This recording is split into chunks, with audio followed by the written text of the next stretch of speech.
ရေမြစ်တရားဖျားပွင့်အောင်မယ်ယေရှုဖျားလဲပြန်လာအောင်မယ်ပြီးရင်ကဘာပြက်မယ်တဲ့တို့ရွာကဖုန်ကြီးเจ้าလဲကြည်တန်ရာတွေပြပွားသူ့ရွာကဖျားเจ้าလဲမီးရှို့ခံရတို့ရွာကစာတင်เจ้าလဲဘုံကျဲခံရခေါင်းရင်းအိမ်ကဂျိုင်းထောင်တဲ့အတော်ကြီးကိုခြေတုတတ်ထားတဲ့သားကြီးကတွဲကူနေရ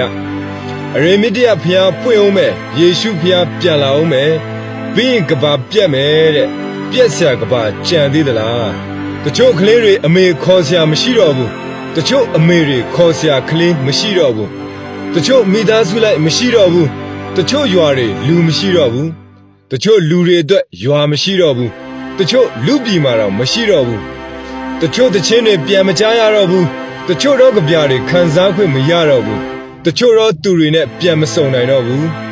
ရေမြစ်တရားဖျားလဲမပွင့်နဲ့အောင်ယေရှုဖျားလဲမလာနဲ့အောင်ဒီတိုက်ပွဲကိုငါတို့ကိုယ်တိုင်နှွှဲမယ်ဒီအောင်လံကိုငါတို့လက်နဲ့စိုက်ထူမယ်ဒီအာနာယူကိုငါတို့ကိုယ်တိုင်အမြင့်ပြတ်ရှင်းမယ်ငြိမ်သက်ခြင်းရဲ့မြစ်ရည်အဟုန်နဲ့စီးဆင်းနေတဲ့ငါတို့တိုင်းပြည်တရားမျှတခြင်းတွေတွင်တွင်စီးဆင်းနေတဲ့ငါတို့ရဲ့အနာဂတ်တိုင်းပြည်အစိမ့်ငွေတွေကင်းစင်ပြီးချစ်ချင်းမြတ်တာတွေထုံသင်းနေတဲ့ငါတို့ရဲ့တိုင်းပြည်ကိုသွေးတွေချွေးတွေနဲ့ထွန်ရက်ရမယ်ဆိုလဲငါတို့ထွန်ရက်မယ်ငါတို့စိုက်ပျိုးမယ်ဒီမတရားမှုကိုငါတို့ကိုယ်တိုင်တွန်းလှန်မယ်ငါတို့နာကငါတို့ဆေးချယ်မယ်ငါတို့မျှော်မှန်းတဲ့ငါတို့တိုင်းပြည်မဝေးတော့တဲ့လက်တကမ်းမှာမို့အရေမြစ်တရားဖျားလဲမပွင့်တဲ့အောင်ယေရှုဖျားလဲမလာတဲ့အောင်